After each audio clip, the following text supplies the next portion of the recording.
Et nous retrouvons notre compagnon ce premier jour de la semaine. Kodovi Abentonou, c'est son nom. Kodovi Abentonou, bonjour. Bonjour Joël Todji, bonjour également à nos amis téléspectateurs que nous allons retrouver tout au long de cette semaine. Oui, qu'est-ce que le temps passe déjà le 23 du mois de juillet. Lentement mais sûrement, on va vers une autre date fatidique pour le Bénin, le 1er août.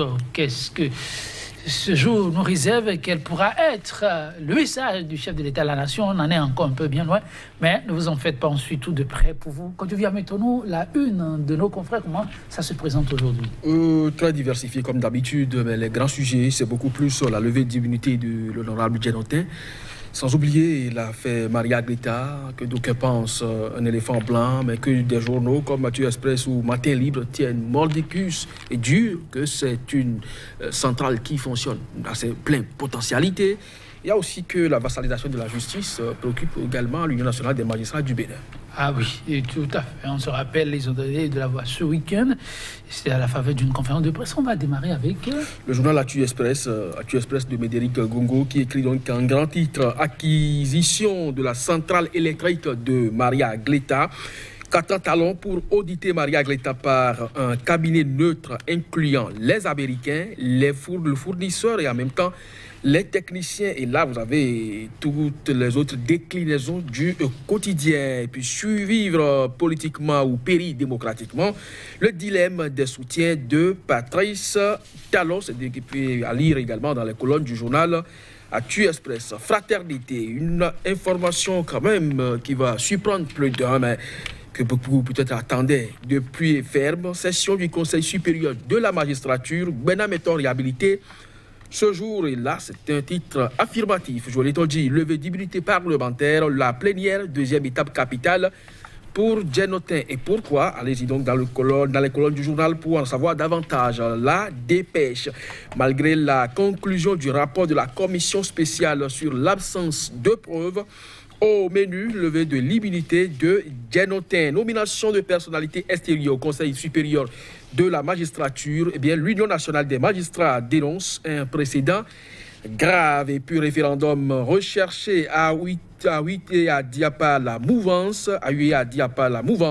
Célestine Zanou recuse les 4 raisons avancées. L'Afrique en marche demande de lever d'immunité parlementaire. La commission Agbelessessi n'a trouvé aucun élément de preuve contre Djenotin. Mouvance présidentielle.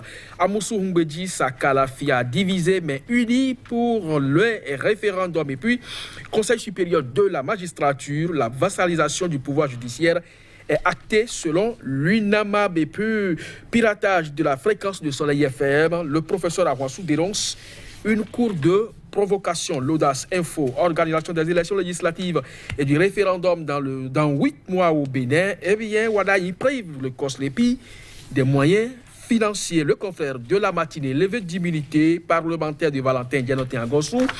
Le niais de la commission spéciale qui le disculpe et puis nomination au Conseil supérieur de la magistrature. L'UNAMAB dénonce un conseil des ministres bis. Le nouvel observateur, levée d'immunité de Valentin Djenotin Gossou, faute de preuves contre lui, la commission spéciale le disculpe. Et puis nomination des personnalités extérieures au Conseil supérieur de la magistrature. Le courroux de l'UNAMAB a retrouvé donc dans les colonnes du journal. Et puis sur la loi référendaire, selon Serge Prince Agodjan, la révision de la loi référendaire par les députés n'est pas en conformité avec les textes de la CEDEAO. L'événement précis demande de lever l'immunité parlementaire. Le rapport de la commission spéciale favorable à Djenotin. Quotidien Matin Libre.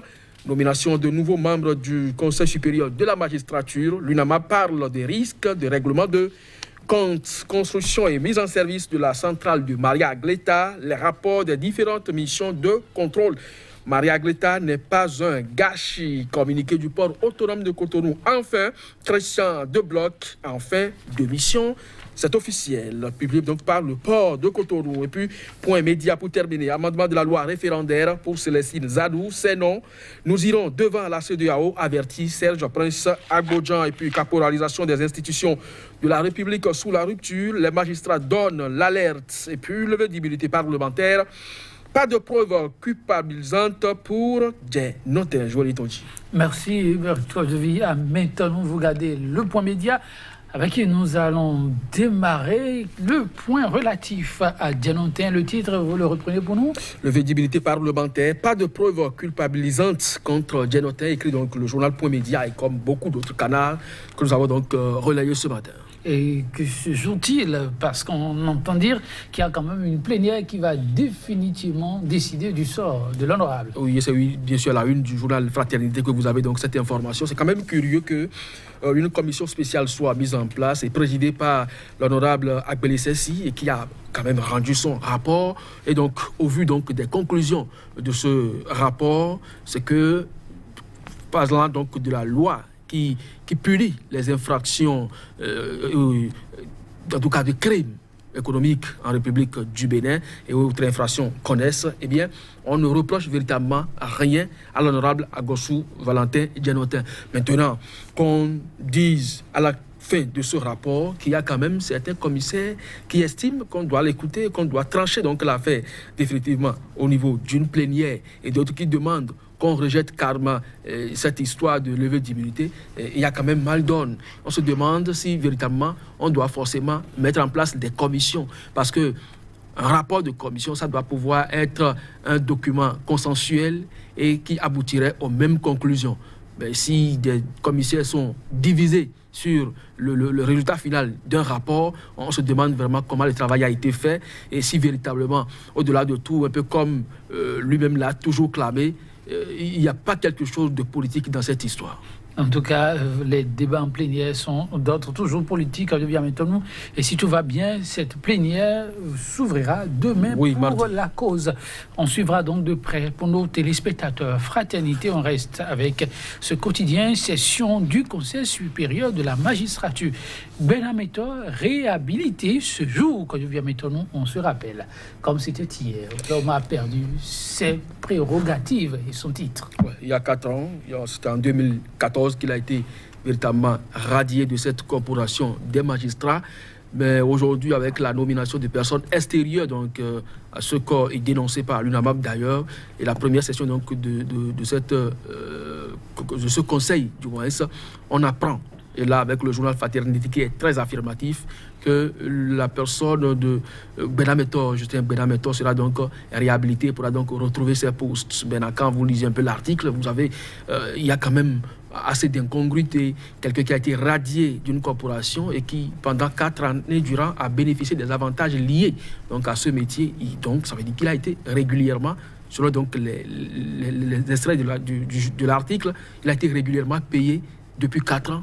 Alors qu'il est radié donc, du code de la magistrature. Donc ça pose un problème. On se demande véritablement si nos institutions jouent leur rôle ou si on est en train de tromper le peuple d'une manière ou d'une autre. Parce qu'on ne peut pas comprendre que quelqu'un soit radié d'un corps et continue pas à bénéficier des avantages liés à sa fonction. Maintenant, l'autre chose aussi, est-ce que véritablement, à quel niveau c'est situé dans ce qui lui était reproché, parce que c'est preuve on parlait de corruption dans le temps, mais on se rappelle qu'il a été quand même le procureur qui a connu le dossier de tentative d'empoisonnement et d'atteinte à la sûreté de l'État.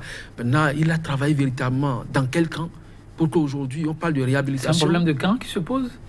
Mais comment vous pouvez expliquer qu'on radie quelqu'un et c'est une institution? Et c'est un gouvernement qui l'a fait et c'est le conseil.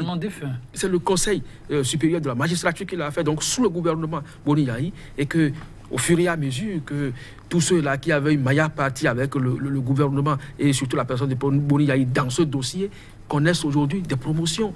Vous n'allez pas citer le cas de l'ambassadeur aujourd'hui, Moudjahidou. Vous n'allez pas citer ceux qui sont aujourd'hui au palais, qui sont dans l'appareil d'État sécuritaire du chef de l'État, et aujourd'hui, lui qui bientôt sera réhabilité. Donc c'est dire que demain, si selon qu'on a un gouvernement qui n'aurait pas porté les 10 le capitaine Tréco peut être réhabilité. Radié hier, peut se retrouver réhabilité. Et là, vous avez raison. On ne dit pas ça. C'est la jurisprudence qu'on est en train de nous faire. Bon, mais aujourd'hui, le jour dit lorsque... Et la nation, il gagne quoi si c'est sous cet angle que ça se passe?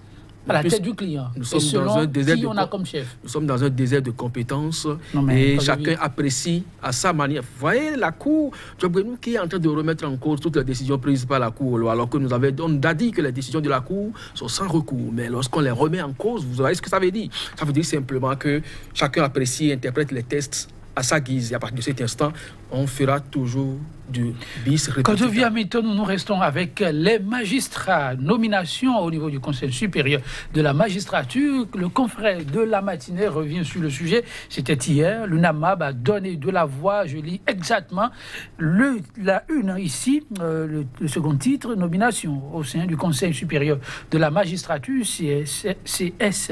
CSM, voilà. L'UNAMAB dénonce un conseil des ministres bis. Oui, parce que la plupart de ceux qui seront aujourd'hui dans ce conseil, on retrouve beaucoup plus des membres du gouvernement avec le chef de l'État aussi à côté. Mais au-delà, les journaux, la plupart ont estimé, avec les propos rapportés donc de cette conférence de presse, qu'il y a un risque de règlement de compte. Et oui, parce que vous n'êtes pas sans savoir que depuis peu, heureusement que ça, c'est maintenant, c'est au Conseil des ministres qu'on condamne les gens. Un peu comme le cas des enseignants dont les noms ont été cités. Le cas Métognon, la Cour a cassé donc cette décision. Mais malgré ça, il est toujours gardé en détention, cité dans une affaire par le Conseil des ministres. Bref, c'est aujourd'hui, quand l'UNAMAB donne donc cette alerte, je crois que ça doit être pris au sérieux et chacun doit pouvoir donc savoir raison garder parce que, oui, le Conseil supérieur de la magistrature ne serait plus là en tant que magistrat, mais beaucoup plus en tant que représentant du gouvernement. Merci. Quand je viens maintenant, mesdames, messieurs, pour la une des journaux, ce sera tout. À demain.